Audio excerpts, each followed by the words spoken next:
हिंदवी स्वराज्याचे सरसंस्थापक छत्रपती शिवरायांना मानाचा मुजरा करतो।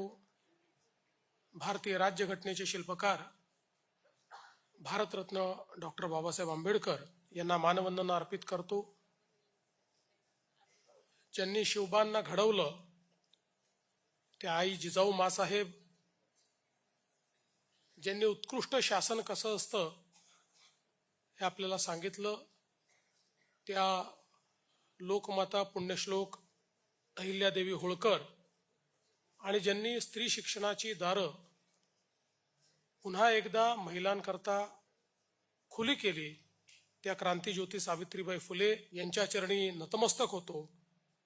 आणि जागतिक महिला दिनाच्या निमित्ताने महाराष्ट्र शासनाच्या महिला व बालकल्याण विभागाच्या माध्यमातून सक्षम महिला सशक्त महिला अशा पद्धतीनं हा जो काही सन्मान सोहळा या ठिकाणी आयोजित केलाय, त्या सोहळ्यामध्ये मंचावर उपस्थित असलेले महाराष्ट्र विधान परिषदेचे सभापती माननीय राम शिंदेजी, राज्याच्या पहिल्या महिला उपमुख्यमंत्री श्रीमती सुनेत्राताई पवार, महिला व बाल विकास विभाग अतिशय उत्तमपणे सांभाळणाऱ्या मंत्री आदितीताई तटकरे, राज्यमंत्री मेघनाताई बोर्डीकर, विभागाचे सचिव श्री अनुप कुमार यादव, श्रीमती नैना गुंडे, श्रीमती माधवी सरदेशमुख, श्रीमती नंदिनी आवडे, मंचावरील सर्व मान्यवर आणि उपस्थित सर्व माता भगिनी आणि बंधूंनो, तसा हा कार्यक्रम क्वचित होणाऱ्या अशा कार्यक्रमांपैकी आहे की ज्या ठिकाणी माता भगिनी जास्ती आहेत आणि बंधू अल्पसंख्याक आहेत। आणि मंचावर देखील आपण जर बघितलं तर तीच परिस्थिती आपल्याला पाहायला मिळते। म्हणून मी या कार्यक्रमाचं विशेष अभिनंदन करतो। महिला आणि बाल विकास विभागाने हा अतिशय उत्तम निर्णय घेतला की आजच्या दिनाच्या निमित्ताने आपण ज्या महिलांनी प्रतिकूल परिस्थितीवर मात करून आपल्या जीवनाचा मार्ग स्वतःच्या मेहनतीनं प्रशस्त केला, अशा सक्षम महिलांना आपण केवळ पुरस्कार देणं नाही तर त्यांचा एक प्रकारे जीवनाचा सन्मान झाला पाहिजे, त्यांनी केलेलं कार्य सेलिब्रेट झालं पाहिजे, या दृष्टीने हा कार्यक्रम आयोजित करण्यात आला।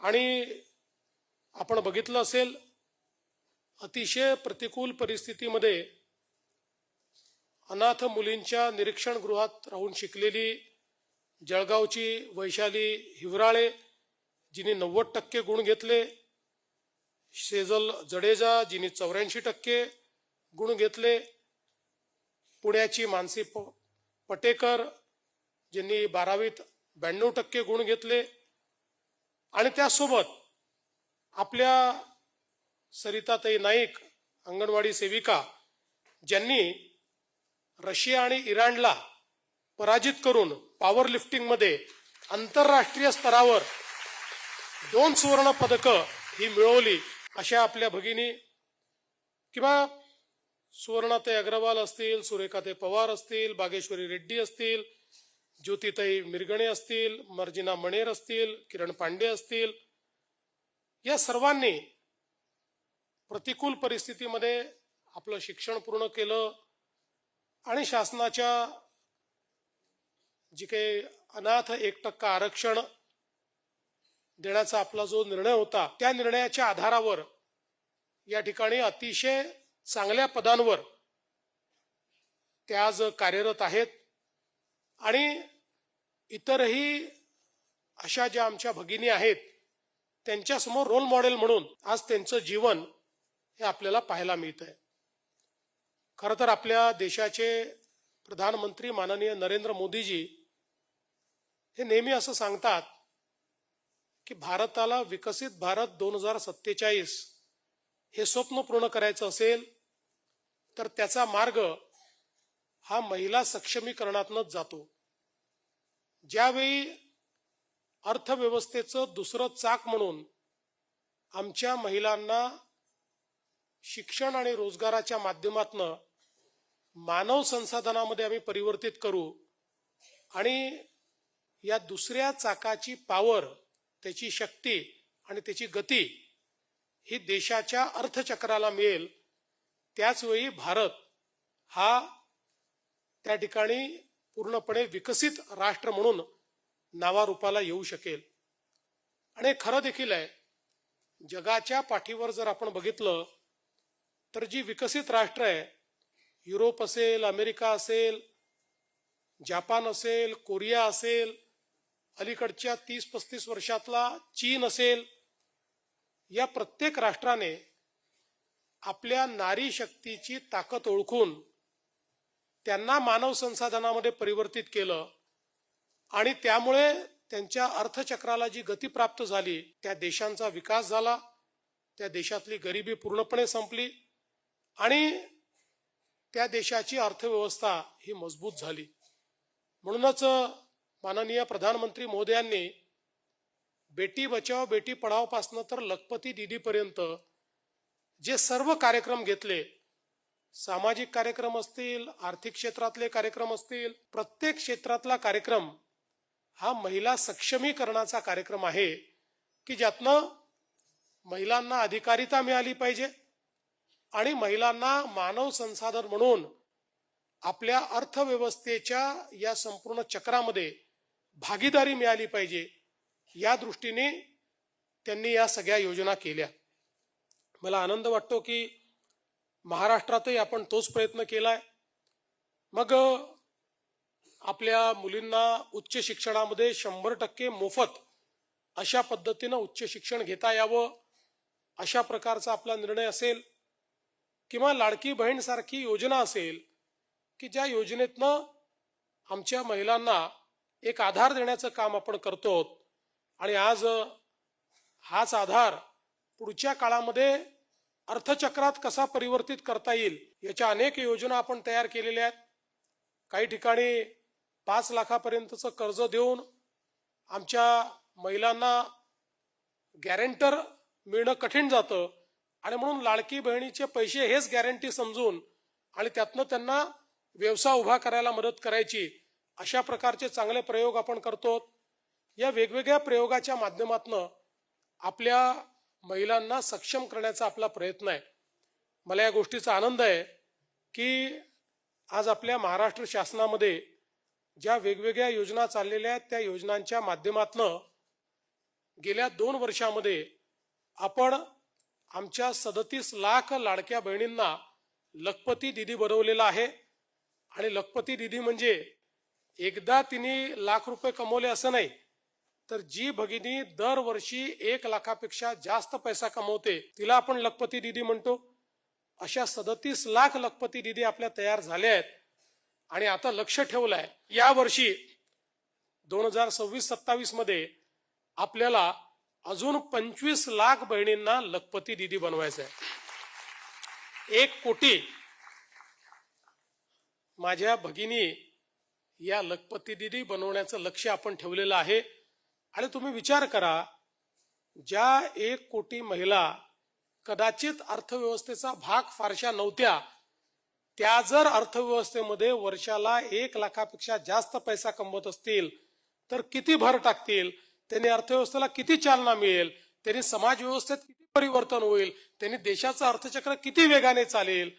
त्यामुळे हा केवळ एका महिलेला सक्षम करण्याचा कार्यक्रम नाहीये, तर त्यातनं एकूण अर्थचक्र हे पूर्ण परिवर्तित करण्याचा हा कार्यक्रम आहे.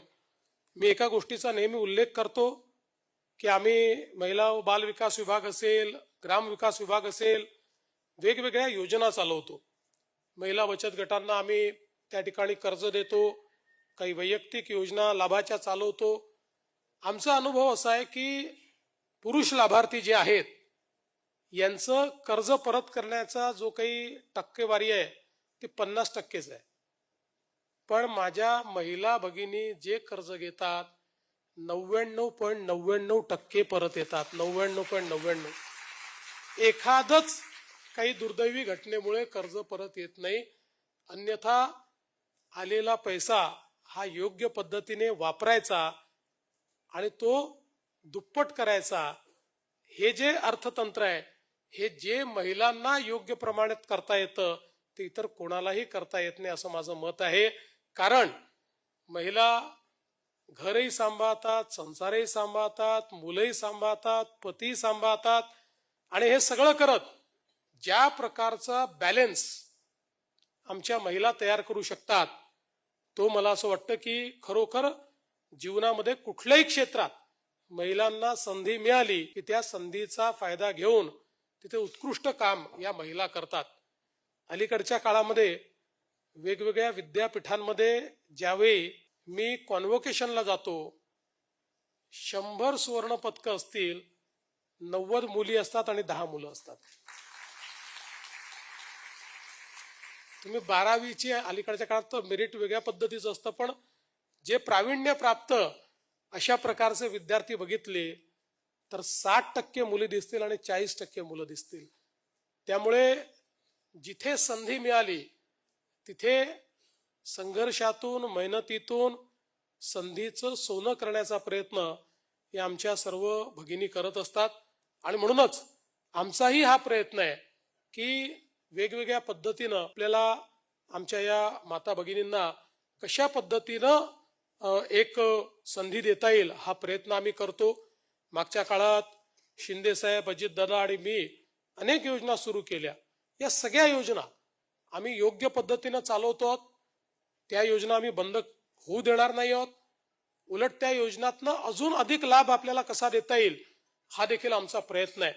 हे वर्ष संयुक्त राष्ट्रसंघाने महिला शेतकरी वर्ष म्हणून घोषित केलेलं आहे. आणि म्हणून महिला पशुपालक, महिला कुक्कुटपालक, महिला शेळीपालक अशा अनेक योजना महिला शेतकरी आणि महिला पशुपालकांकरता आता आम्ही यावर्षी बजेटमध्ये अनाऊन्स केले आहेत की ज्यातनं उद्योगाचं, व्यापाराचं एक नवीन दालन हे आमच्या महिलांकरता त्या ठिकाणी उघडं झालं पाहिजे. मी आमच्या मंत्री अदितीताई तटकरे यांचं अतिशय मनापासून अभिनंदन करेन की या विभागात, महिला व बाल कल्याण विभागात अतिशय सक्षमपणे त्या काम करतायत. त्यांच्यासोबत आमच्या राज्यमंत्री मेघनाते बोर्डीकर देखील अतिशय चांगलं काम करतायत. आणि विशेषतः विभागाचे सचिव जे आहेत की ज्यांनी अतिशय मेहनत करून ही लाडकी बहीण योजना यशस्वी करण्याकरता एक मुलाचा वाटा हा आमच्या अनुप यादव जे सचिव आहेत त्यांचा देखील या ठिकाणी आहे. आणि म्हणून त्यांचं आणि जी मंचावरची सगळी महिला व बाल विकास विभागाची टीम आहे त्या सर्वांचं मनापासून अभिनंदन करतो. आमच्या ज्या भगिनींचं आज आम्ही स्वागत केलं, सत्कार केला, त्या सर्व भगिनींना मी या ठिकाणी सांगू इच्छितो की आम्हाला सगळ्यांना तुमचा फार अभिमान आहे. तुम्ही उत्तम काम केलेलं आहे. तुम्ही रोल मॉडेल म्हणून पुढे जातात. तुमच्याकडे पाहून इतरही अशा ज्या आमच्या भगिनी आहेत त्यांना चांगलं कार्य करण्याची प्रेरणा मिळेल. आणि म्हणून तुम्हाला तुमच्या जीवनामध्ये पुढे जाण्याकरता मी मनापासून शुभेच्छा देतो. आणि आमचं सरकार हे सातत्याने महिलांच्या पाठीशी उभं राहील हा विश्वास मी आपल्याला देतो. आणि जाता आता एवढंच सांगतो की आता महिला सगळ्या क्षेत्रात पुढे चाललेल्या आहेत, राजकारणातही पुढे चाललेल्या आहेत. पण आपल्या प्रधानमंत्री मोदयांनी 2029 सालापासून विधानसभा आणि लोकसभेमध्ये 33% आरक्षण लागू केलेलं आहे. त्यामुळे 2029 पर्यंत शिंदे साहेब आपलं राज्य आहे, 29 पासून महिलांचं राज्य आहे हे तुम्ही लक्षात घ्यावं. आणि त्या पद्धतीनं आपण सगळ्यांनी आपली वागणूक ठेवावी अशा पद्धतीची या ठिकाणी संकल्पना मांडतो. आपल्या सर्वांचे आभार मानतो आणि माझे 2 शब्द संपवतो. धन्यवाद. जय हिंद, जय महाराष्ट्र.